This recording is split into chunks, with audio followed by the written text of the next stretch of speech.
दूसरा number heading डाल लीजिए आप लोग बाबू, स्थिर अनुपात का नियम।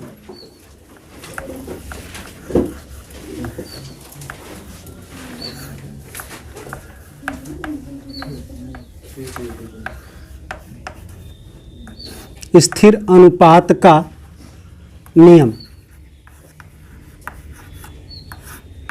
Law of constant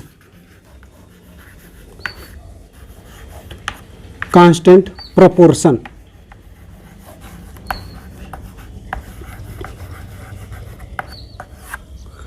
law of constant proportion, स्थिर अनुपात का नियम। इस नियम को किसने दिया बाबू?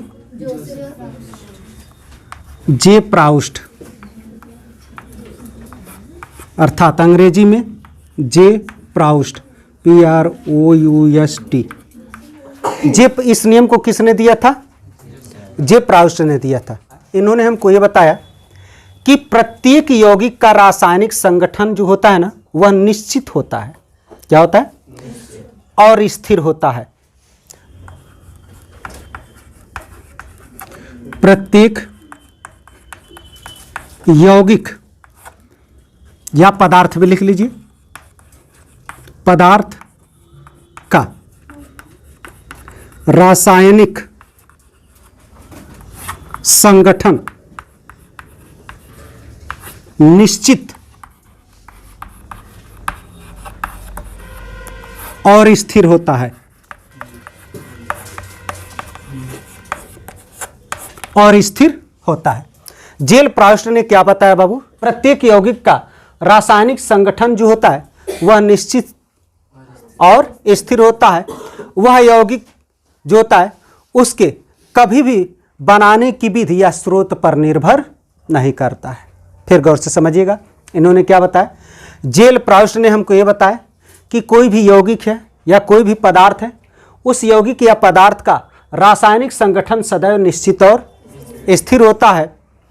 और यह रासायनिक संगठन कभी भी उस पदार्थ को किस विधि से बनाया गया है या कहाँ से प्राप्त किया गया है उस पर निर्भर नहीं करता है। समझ में आ गया? फिर गौर से समझिएगा हम क्या बता रहे हैं। हम आपको ये बता रहे हैं कि जेल प्राउस्ट साहब ने हमको ये बताया कि कोई भी रासायनिक यौगिक है या पदार्थ है, उसका जो रासायनिक संगठन है वह सदैव क्या होता है बाबू? निश्चित और स्थिर होता है। उस रासायनिक पदार्थ का जो संगठन होता है वह किस विधि से बनाया गया है या कहाँ से प्राप्त किया गया है, किस स्रोत से उसको प्राप्त किया गया है, उस पर निर्भर नहीं करता है। जैसे उदाहरण स्वरूप जल का सूत्र क्या होता है बाबू? जल का सूत्र हम लोग क्या जानते हैं? H2O। अब यह जल आप वर्षा से लीजिए, किससे लीजिए? वर्षा से लीजिए, नदी से लीजिए, तालाब से लीजिए,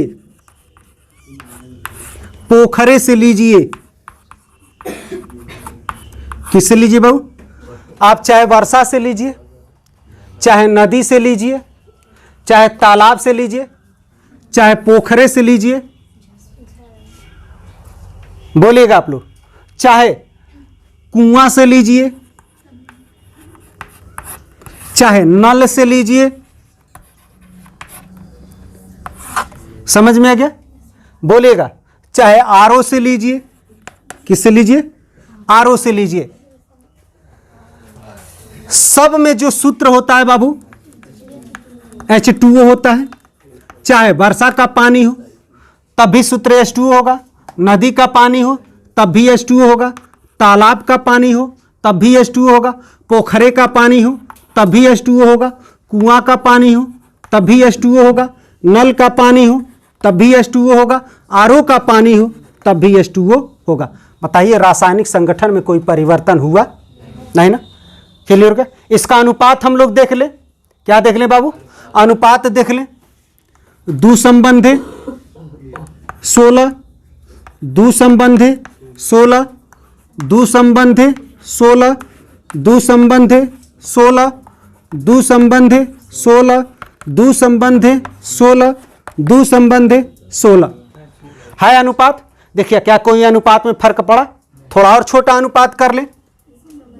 1 संबंध 8, 1 संबंध 8, 1 संबंध 8, 1 संबंध 8, 1 संबंध 8, 1 संबंध 8, 1 संबंध 8। क्या कोई फर्क पड़ रहा है? बोलिएगा तो समझ में आ रहा है आप लोगों को? लिखवा दें, मिटा दे बाबू, कोई परेशानी? चलिए बहुत बढ़िया। अगला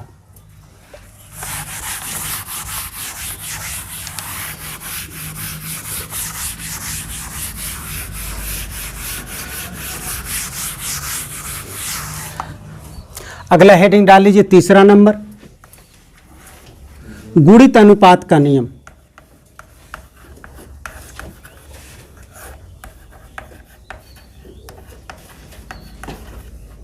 गुणित अनुपात का नियम, law of multiple proportion, law of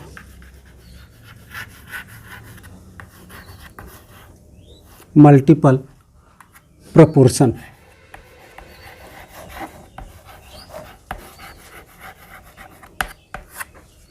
law of multiple proportion, इस नियम को बाबू ना वैज्ञानिक जॉन डाल्टन ने दिया था। किसने दिया था? जॉन डाल्टन ने दिया था। इन्होंने हमको बताया कि जब दो तत्व आपस में रासायनिक संयोग करते हैं, क्या करते हैं बाबू? जब दो तत्व आपस में रासायनिक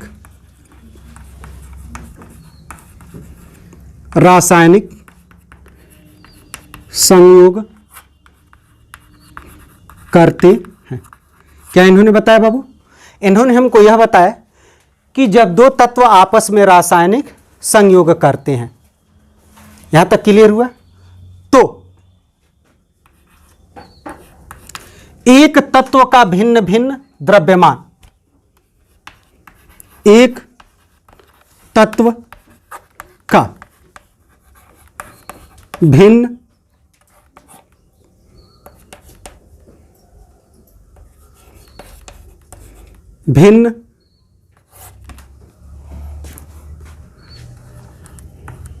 द्रव्यमान, क्या बाबू? एक तत्व का भिन्न भिन्न द्रव्यमान दूसरे तत्व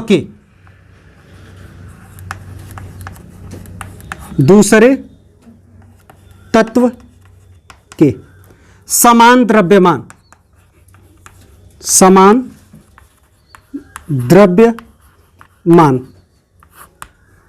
कौन सा द्रव्यमान बाबू?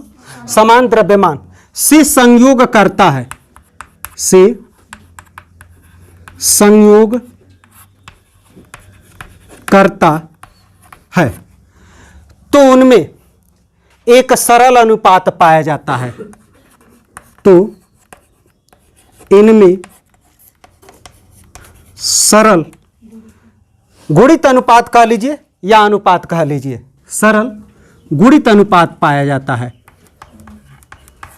गुणित अनुपात पाया जाता है। देखिएगा परिभाषा ही पूरा हमने लिख दिया, फिर गौर से समझिएगा। परिभाषा इसलिए लिख दिया है कि अभी एग्जाम्पल देंगे तो और ज़्यादा क्लियर होगा, ठीक ना? इसलिए हमने परिभाषा लिख दिया है। जब तो दो तत्व आपस में रासायनिक संयोग करते हैं, कितने तत्व बाबू? दो तत्व। जैसे देखिए हम लिख रहे हैं कार्बन प्लस ऑक्सीजन, क्या बाबू?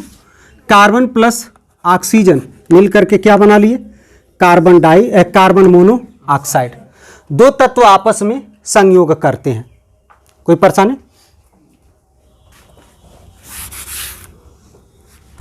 हम ले रहे हैं कार्बन और ऑक्सीजन, क्या ले रहे हैं बाबू? कार्बन और ऑक्सीजन का संयोग हम यही ले रहे हैं। जब दो तत्व आपस में क्या करते हैं बाबू? संयोग करते हैं। तो दो तत्व ले लें, कार्बन और ऑक्सीजन मिल करके क्या बनाएंगे बाबू, कार्बन मोनोऑक्साइड। क्लियर हो गया? फिर गौर से समझिएगा, कार्बन प्लस ऑक्सीजन मिल करके क्या बना लिया भाई, कार्बन डाइऑक्साइड। देखिएगा दो ही तत्व है ना, एक कार्बन है और एक ऑक्सीजन, कार्बन है ऑक्सीजन मिल करके क्या बनाते हैं बाबू, रासायनिक संयोग करते हैं। रासायनिक संयोग कर लिया, फिर कह रहा है तो एक तत्व का भिन्न भिन्न द्रव्यमान, क्या बाबू, एक तत्व का भिन्न भिन्न द्रव्यमान। अब आइए जरा इसको हम देख ले। देखिएगा कार्बन का द्रव्यमान कितना होता है बाबू, 12। कार्बन का द्रव्यमान कितना होता है, 12। ऑक्सीजन का द्रव्यमान कितना बाबू, बोलिएगा 16। और यहां कितना बाबू, 32। एक तत्व का भिन्न भिन्न द्रव्यमान। देखिएगा यह एक ही तत्व है ना, ऑक्सीजन ऑक्सीजन, तो बताइए यहां द्रव्यमान 16 और यहां द्रव्यमान 32। भिन्न भिन्न द्रव्यमान हो गया कि नहीं हो गया? भिन्न भिन्न द्रव्यमान दूसरे तत्व के समान द्रव्यमान, देखिए 12-12 कार्बन का समान द्रव्यमान है कि नहीं है, से संयोग करता है तो उसमें सरल गुणित अनुपात पाया जाता है। देखिएगा क्या, यह आपका 16 है, 16 दूना 32, यानी एक संबंध है, दो का अनुपात पाया जा रहा है कि नहीं पाया जा रहा है, बोलिएगा पाया जा रहा है। कोई परेशानी आप लोगों को क्लियर हो रहा है? फिर एक बार समझा रहा है, गौर से देखिएगा। हम आपको लिखवाएं क्या बाबू, जब दो तत्व आपस में रासायनिक संयोग करते हैं, तो देखिएगा दो तत्व है आपस में रासायनिक संयोग कर रहे हैं, तो रासायनिक संयोग करके कार्बन मोनोऑक्साइड और कार्बन डाइऑक्साइड बना रहे हैं। क्लियर हो गया? फिर आपको उसी लाइन में लिखवाएं एक तत्व का भिन्न भिन्न द्रव्यमान। तो देखिएगा एक तत्व यानी ऑक्सीजन परमाणु का भिन्न भिन्न द्रव्यमान हो गया कि नहीं हो गया? एक जगह आपका 16 हो गया और एक जगह आपका 32 हो गया। दूसरे तत्व के समान द्रव्यमान, देखिए कार्बन का यहां भी 12 है, यहां भी 12 है, देखिए 12-12 है कि नहीं, समान द्रव्यमान से संयोग करता है तो इनमें सरल गुणित अनुपात पाया जा रहा है। बताइए पाया जा रहा है कि नहीं पाया जा रहा है? कोई परेशानी आप लोगों को? और एग्जाम्पल ले ले, चलिए और एग्जाम्पल हम ले रहे हैं। जैसे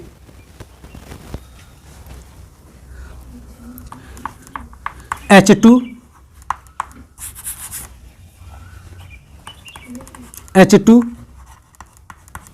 और O2 का संयोग। देखते हैं इसको, देख ले, गौर से देखेगा। H2 plus half O2 is equal to क्या बन गया बाबू, H2O। कोई परेशानी आप लोगों को? अच्छा, अब आइएगा H2 plus O2 is equal to H2O2 बन गया। कोई परेशानी? अच्छा, अब देखते हैं इसको। हाइड्रोजन का द्रव्यमान यहाँ कितना बाबू, यहाँ कितना, 2। अच्छा, ऑक्सीजन का यहाँ कितना बाबू, 16। यहाँ ऑक्सीजन का कितना बाबू, 32। बोलेगा दो तत्व आपस में रासायनिक संयोग किए तो H2O और H2O2 बना। तो देखिएगा हम लिखे एक तत्व का भिन्न भिन्न द्रव्यमान, तो देखिएगा इसका भिन्न भिन्न द्रव्यमान है कि नहीं है, इसका 16 है और इसका 32। और हाइड्रोजन का कितना है बाबू, 2 और 2 है कि नहीं है? तो ये बताइए इनमें आपस में एक सरल गुणित अनुपात पाया जा रहा है कि नहीं पाया जा रहा है? तो इसी को रासायनिक एक गुणित अनुपात का नियम कह देते हैं। इसको चाहे तो हम छोटा भी कर सकते हैं, क्यों छोटा नहीं कर सकते हैं? बोलिएगा कितना छोटा इसको कर सकते हैं बाबू, बोलिएगा 4×3 12, 4×4 16। यहाँ कितना आ जाएगा, 4×3 12, 4×8 32। क्यों? देखिए इससे भी छोटा हो सकता है, नहीं हो सकता है। यहाँ आ जाइए, यहाँ आपका और छोटा संबंध क्या प्राप्त हो सकता है बाबू, एक संबंध है 8, यहाँ बाबू कितना, एक संबंध है 16। देखिए मिल गया कि नहीं मिल गया? इसमें गुणित अनुपात नहीं पाया जा रहा है। अच्छा, इसी प्रकार से अगला एग्जाम्पल एक और ले लें, क्यों? चलिए हम अगला एग्जाम्पल ले रहे हैं। कार्बन तथा हाइड्रोजन का संयोग। क्या बाबू?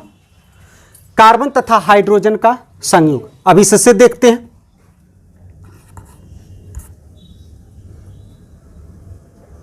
तत्व ही ले ले क्या, क्यों? CH4 ले ले, क्यों? C2H6 ले ले, C2H4 ले ले, C2H2 ले ले। देखिएगा क्या कार्बन तथा हाइड्रोजन का संयुग नहीं है इसमें? अब इसमें हम अनुपात देख ले। क्या देख ले बाबू? अनुपात देख ले। आइए, कार्बन का कितना बाबू? कार्बन का कितना बाबू? 24। कार्बन कितना बाबू? 24। कार्बन का कितना बाबू? 24। कोई परेशानी? अच्छा, संबंधे संबंधे संबंधे संबंधे। हाइड्रोजन का कितना बाबू? 4। यहाँ हाइड्रोजन का कितना बाबू? 6। यहाँ कितना बाबू? 2। कोई परेशानी? अच्छा, अब देखिएगा, तो इसमें से कोई एक समान होना चाहिए, कोई एक भिन्न होना चाहिए। क्यों? देखा, नियम तो हमारा यही है ना कि कोई एक समान होना चाहिए और एक भिन्न होना चाहिए। लेकिन यहां देख रहे हैं दोनों समान, दोनों भिन्न है कि नहीं है? देखिए, एक जगह 12 आ रहा है, एक जगह 24 आ रहा है, एक जगह 6 आ रहा है, एक जगह 4 आ रहा है, एक जगह 2। भिन्न नहीं है, तो इसको एक समान हम लोग कर ले। क्या कर ले बाबू? एक समान कर ले। तो एक समान करने के लिए किसी एक को एक समान कर लीजिए, चाहे इसको एक समान कर लीजिए, चाहे इसको एक समान कर लीजिए। बोलिए, किसको एक समान करें? इधर वाले को करें। तो देखिए, इधर वाले को एक समान करेंगे तो दो चीज हो सकता है, या तो इसको 12 रहने दे तो इसको घटा ले, समझ में गए? इसको घटा ले, इसको घटा ले, या इसको हम इसके बराबर कर ले। बोलिएगा, तो बराबर कर ले, क्योंकि 3 समान है तो इसको भी बराबर कर ले। बोलिएगा, तो हम लिख सकते हैं 24। कोई परेशानी? ये भी आपका कितना हो जाए बाबू? 24। ये भी कितना आपका है? 24। ये भी आपका कितना है? 24। अच्छा, ये बताइए, समान द्रव्यमान हो गया कि नहीं हो गया? कोई परेशानी? समझ में आ रहा है? अब आइए, 24 हो गया, तो अब इधर आइए, संबंधे संबंधे संबंधे संबंधे। तो ये बताइए, दूना हुआ है ना? क्यों? तो दूना हुआ है तो ये भी तो दूना हो जाएगा। कितना हो जाएगा बाबू? 8 हो जाएगा। 4 का 8 हो जाएगा कि नहीं हो जाएगा? अब आइए, यहाँ कितना मिल गया बाबू? 6। यहाँ कितना मिल गया? 4। यहाँ कितना मिल गया? अच्छा, ये बताइए, क्या एक संबंध नहीं मिल रहा है आप लोगों को? देखिएगा, ये समान है और 8, 6, 4, 2। बोलिएगा, एक सरल अनुपात इनके बीच में नहीं मिल रहा है। कोई परेशानी आप लोगों को? समझ में आ रहा है यहाँ तक? कोई परेशानी? अच्छा, इसी प्रकार से एक और एग्जाम्पल ले लेते हैं बाबू। क्या करते हैं? एक और एग्जाम्पल ले लेते हैं। एग्जाम्पल ले लेते हैं नाइट्रोजन और ऑक्सीजन का संयोग। क्या लेते हैं बाबू? नाइट्रोजन और ऑक्सीजन का संयोग। इसमें हम लोग देखते हैं, ये नाइट्रोजन और ऑक्सीजन संयोग करके 5 प्रकार के कंपाउंड बनाते हैं। कितने प्रकार के बनाते हैं बाबू? 5 प्रकार के बनाते हैं। नंबर 1 आपका N2O, दूसरा NO, तीसरा N2O3, N2O3, तीसरा चौथा NO2। ठीक, 4 को हो गया। एक और लिख लीजिए, N2O5, N2O5। 5 प्रकार का हो गया कि नहीं हो गया? देखिएगा, हो गया बाबू 5 प्रकार का। ये N2O, NO, N2O3, NO2, N2O5, 5 प्रकार का हो गया। अब आइए देखते हैं, नाइट्रोजन का परमाणु द्रव्यमान कितना होता है बाबू? 14 होता है। तो 14 दूना 28। संबंधे ऑक्सीजन का कितना होता है? 16। अब आइए, नाइट्रोजन का कितना बाबू? 14। संबंधे कितना बाबू? 16। यहां कितना बाबू? 28। संबंधे कितना बाबू? 48। यहां कितना बाबू? बोलिएगा, 14। संबंधे कितना बाबू? 32। यहाँ कितना बाबू 28, संबंध कितना बाबू 80। मिला? बोलिएगा क्या यह गुणित अनुपात के नियम को फॉलो कर रहा है? नहीं कर रहा है, तो हम नियम को फॉलो करा दें। चलिए, तो किसी एक को बराबर कर ले, इसको बराबर कर ले या इसको बराबर कर ले। चलिए इसको भी अब इसी को बराबर कर रहे हैं, इसमें भी। ठीक, तो आइए, तो देखिएगा 28 28 कई जगह मिला है, तो हम 28 28 कर लें। क्यों? तो ऊपर वाले को हमने 28 लिख दिया, 28 संबंध 16, कोई चेंजिंग नहीं। अब इसमें इसके इतना बराबर करना है, तो कितना हो जाएगा बाबू? 28 हो गया। अच्छा, जब ये बताइए ये 28 किए हैं तो इसमें 14 जोड़े हैं, अर्थात तो 2 का गुणा किए हैं तभी तो 28 हुआ है।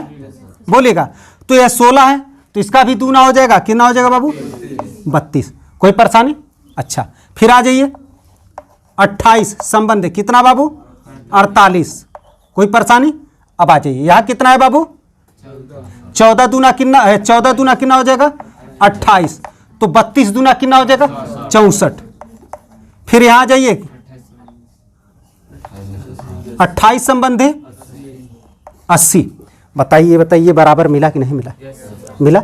और जब ये बराबर मिला तो देखिए 16 दूना 32, 16 3 48, 16 चौका 64, 16 85। क्या इनमें एक गुणित अनुपात नहीं मिल रहा है? मिल रहा है कि नहीं मिल रहा है? कोई परेशानी आप लोगों को? इसमें 2 दूना 4, 2 3 6, 2 चौका 8 मिल रहा है। तो यही आपका गुणित अनुपात का नियम कहलाता है। क्या आप लोगों को समझ में आ रहा है? अनुपात को चाहे तो आप छोटा भी कर सकते हो। क्यों? भाग दे देंगे तो छोटा नहीं हो जाएगा, इसमें भी भाग दे देंगे तो छोटा हो जाएगा। कोई परेशानी? वो तो हमारे हाथ में है, लेकिन यहाँ तक आप लोगों को समझ में आया है? कोई परेशानी तो नहीं है? लिखवा दें।